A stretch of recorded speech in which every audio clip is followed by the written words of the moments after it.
حضرت برا بن عازب رضی اللہ تعالیٰ عنہ فرماتے ہیں اللہ کے نبی صلی اللہ علیہ وسلم نے ہمیں 7 باتوں کا حکم فرمایا۔ سب سے پہلی چیز آپ نے فرمایا عیادت المریض، جب کوئی بندہ بیمار ہو جائے تو اس کی عیادت کی جائے، اور عیادت کے لیے یہ کوئی ضروری نہیں کہ جب تک کوئی بندہ مہلک بیماری میں مبتلا نہ ہو، کھانا پینا بند نہ کر دے جب تک عیادت نہ کی جائے۔ حضرت زید بن ارقم رضی اللہ تعالیٰ عنہ فرماتے ہیں اللہ کے نبی صلی اللہ علیہ وسلم نے میری آنکھ کی بیماری میں بھی عیادت کی۔ کسی کو بخار ہو عیادت کی جائے، کوئی بھی مرض ہو عیادت کرنا سنت ہے۔ اللہ کے نبی صلی اللہ علیہ وسلم نے عیادت کرنے والے بندے کی فضیلت بیان فرمائی ہے کہ جو بندہ صبح کے وقت کسی مریض کی عیادت کر لے تو اس کے ساتھ 70,000 فرشتے نکلتے ہیں اور وہ اس کے لیے دعا کرتے ہیں، مغفرت کی دعا کرتے ہیں، اور جنت میں اس کے لیے ایک نیا باغ ہو جاتا ہے۔ اسی طریقے سے جو بندہ شام کے وقت کسی کی عیادت کرے تو 70,000 فرشتے اس کے لیے دعا کرتے ہیں اور اس کے لیے جنت میں ایک باغ ہو جاتا ہے۔ اسی طریقے سے اللہ کے نبی صلی اللہ علیہ وسلم نے مریض کی عیادت کی فضیلت بیان کرتے ہوئے فرمایا کہ جب بندہ کسی کی عیادت کرتا ہے وہ جنت کے پھلوں کو چنتا ہے۔ آپ نے فرمایا اللہ تعالیٰ کل قیامت کے دن مریض کی عیادت نہ کرنے والوں کے سامنے شکوہ کرے گا۔ اللہ تعالیٰ فرمائے گا او میرے بندے میں بیمار تھا، میں مریض تھا، تو نے میری عیادت نہیں کی۔ بندہ کہے گا اللہ تو بیمار، تو پروردگار عالم، پوری کائنات کا چلانے والا، پوری کائنات کو شفا دینے والا، اور تو بیمار، اور میں تیری عیادت کیسے کرتا؟ اللہ تعالیٰ فرمائے گا او میرے بندے فلاں بندہ بیمار تھا، تجھے علم تھا، اگر تو اس کی عیادت کرتا تو میری خصوصی رحمت کو اس کے پاس پاتا۔ اس لیے مریض کی عیادت کرنے کی ہماری عادت بن جانی چاہیے۔ اب مریض کی عیادت کی فضیلت آپ نے سن لی، کہیں ایسا نہ ہو کہ اب آپ مریض کی عیادت کرنے جائے اور جا کر جم کے بیٹھ جائے۔ ہمیں یہ ادب بھی سکھلایا گیا کہ مریض کی عیادت تو کی جائے لیکن ہلکی پھلکی عیادت کی جائے، ہلکی پھلکی عیادت کی جائے۔ جب مریض کی عیادت کی جائے تو اس کے سر پر ہاتھ رکھا جائے، پیشانی پر یا اس کے ہاتھ پر ہاتھ رکھا جائے اور اس کو تسلی دینے کی کوشش کرے۔ کہیں ایسا نہ ہو کہ آپ مریض کی عیادت کرنے کے لیے گئے اور ان سے کہنے لگے ارے بھائی آپ جس مرض میں مبتلا ہے اس مرض میں میرے فلاں رشتہ دار انتقال فرما گئے تھے، وہ جتنا مریض تھا اب اور زیادہ مریض بن جائے گا۔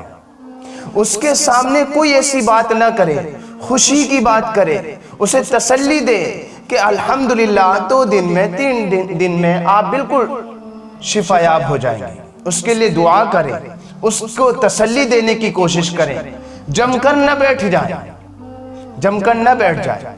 مریض بندہ کبھی یہ چاہتا ہے کہ میں تنہائی میں رہوں، کبھی چاہتا ہے کہ میری بیوی خدمت کرے، کبھی چاہتا ہے میری ماں میرے پاس آئے، کبھی چاہتا ہے بہن میرے پاس آئے۔ آپ تو جم کر بیٹھ گئے۔ ایسی صورت میں اس مریض کو تسلی نہیں، خوشی نہیں، آپ کے بیٹھنے سے اور عیادت کرنے سے تکلیف ہوگی۔ اس بات کا خاص خیال رکھا جائے، کہیں ایسا نہ ہو کہ فضیلتیں سننے کے بعد آپ مریض کے پاس 1 گھنٹہ جا کر بیٹھ جائیں۔ حضرت عبداللہ ابن مبارک رحمت اللہ علیہ بڑے بزرگ ہیں، جب وہ بیمار ہوئے لوگ عیادت کرنے آتے رہے، مستقل سلسلہ جاری رہا۔ حضرت عبداللہ ابن مبارک رحمت اللہ علیہ کا دل چاہتا تھا میں تنہائی اختیار کروں، کچھ دیر آرام کروں۔ خادم نے کہا حضرت لوگوں کا سلسلہ جاری ہے۔ حضرت نے فرمایا میرا دل بھی یہی چاہتا ہے کہ میں تنہا رہوں۔ اب خادم خود جانے کے لیے تیار نہیں۔ خادم کہنے لگا کہ حضرت میں دروازہ بند کر دوں؟ حضرت نے فرمایا دروازہ تو بند کر دو لیکن باہر سے بند کر دینا۔ دروازہ تو بند کر دو لیکن دروازہ اندر سے نہیں، دروازہ باہر سے جا کر بند کر دو۔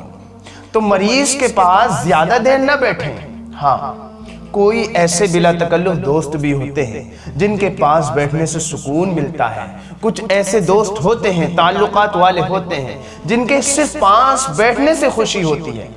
ایسی جگہ پر موقع دیکھتے ہوئے وقت زیادہ لگایا کریں ایسے موقع پر۔ اللہ کے نبی صلی اللہ علیہ وسلم مریض کی عیادت کرنے کی فضیلتیں بیان فرماتے ہیں۔ ایک موقع پر آپ علیہ السلام نے فرمایا، ابو داؤد شریف کی روایت ہے کہ جو بندہ وضو کر کے مریض کی عیادت کے لیے جاتا ہے تو 70 سال کی مسافت اس کے اور جہنم کے درمیان ہو جاتی ہے۔ مراد کیا ہے؟ یعنی اس کی اور جہنم سے کافی دوری ہو جاتی ہے۔ یہ اللہ تعالیٰ کا انعام ہوتا ہے مریض کی عیادت کرنے والے کے لیے۔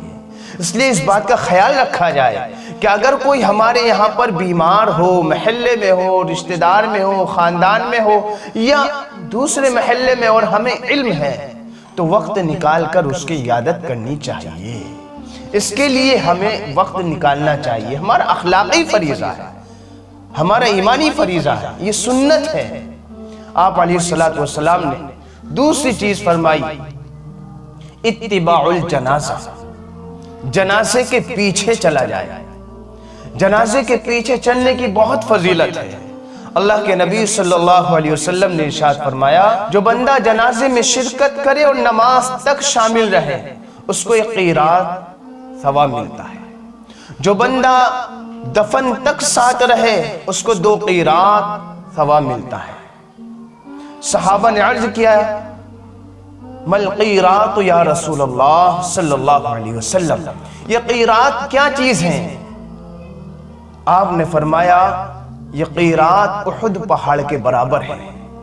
اب دیکھیں، اگر ہم اخلاص نیت کے ساتھ جنازے میں شرکت کر لیتے ہیں تو 2 قیراط ثواب ہمیں مل جاتا ہے، اور جنازے میں شرکت کرنے سے قبرستان میں جانا ہو جاتا ہے، موت کی یاد تازہ ہو جاتی ہے۔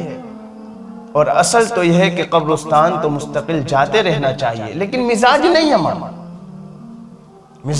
ہمارا، جانا چاہیے۔ قبرستان جانے سے موت کی یاد تازہ ہوتی ہے، اپنی زندگی کے بارے میں بندے کی ایک نظر بھی پہنچتی ہے۔ لیکن آج ہمارے دل اتنے سیاہ ہو چکے ہیں، ہمارے دل اتنے سخت ہو چکے ہیں کہ ہم قبرستان جانے کے بعد بھی موت کو یاد نہیں کرتے، باتوں میں مشغول ہو جاتے ہیں۔